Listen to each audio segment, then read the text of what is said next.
A 20-year-old man is behind bars for abusing his 2-week-old son.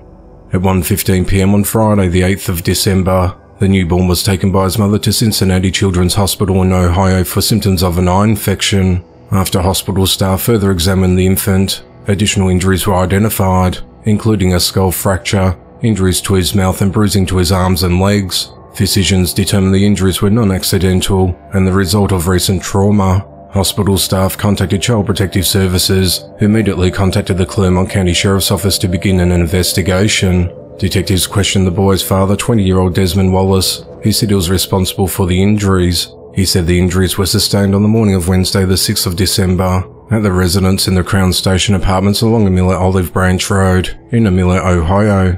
He admitted to throwing the baby against the headboard of a bed. Desmond was arrested and charged with endangering children and felonious assault. During a bond hearing on Monday, the 11th of December, a judge ordered Desmond to be held at the Clermont County Jail on a $1 million bond.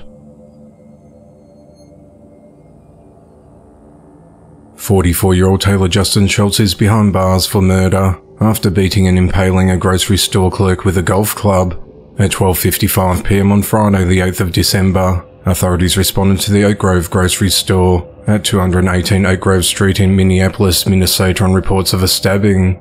When officers arrived, they found 66-year-old Robert Scaft at the store behind the counter on the ground in a pool of blood, with wounds to his head and face, as well as a golf club shaft impaled through his torso. Surveillance video obtained by detectives showed Taylor, a customer of the store, punching, choking and dragging Robert around by his shirt. He then hit Robert in the head and neck repeatedly with the golf club, then impaled him when the golf club's head fell off. After speaking to witnesses, police located Taylor at his apartment across the road on the 16th floor. He barricaded himself inside the building, but surrendered to authorities 6 hours later. Minneapolis police detectives obtained a search warrant of his apartment and found clothing they believe Robert wore when the incident occurred. He was believed to have been washing the blood off with soap.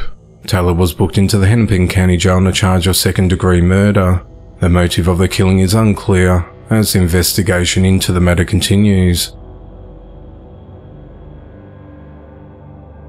57-year-old Natalie Ann Smith is behind bars for stabbing her boyfriend, 59-year-old John Dunn.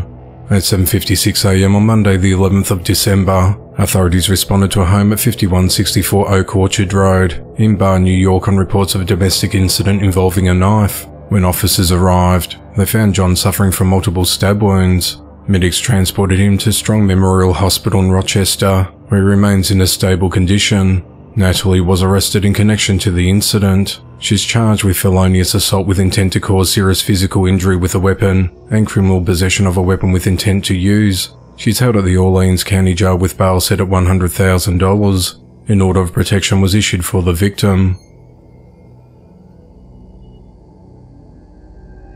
A 42-year-old woman is behind bars for stabbing her boyfriend.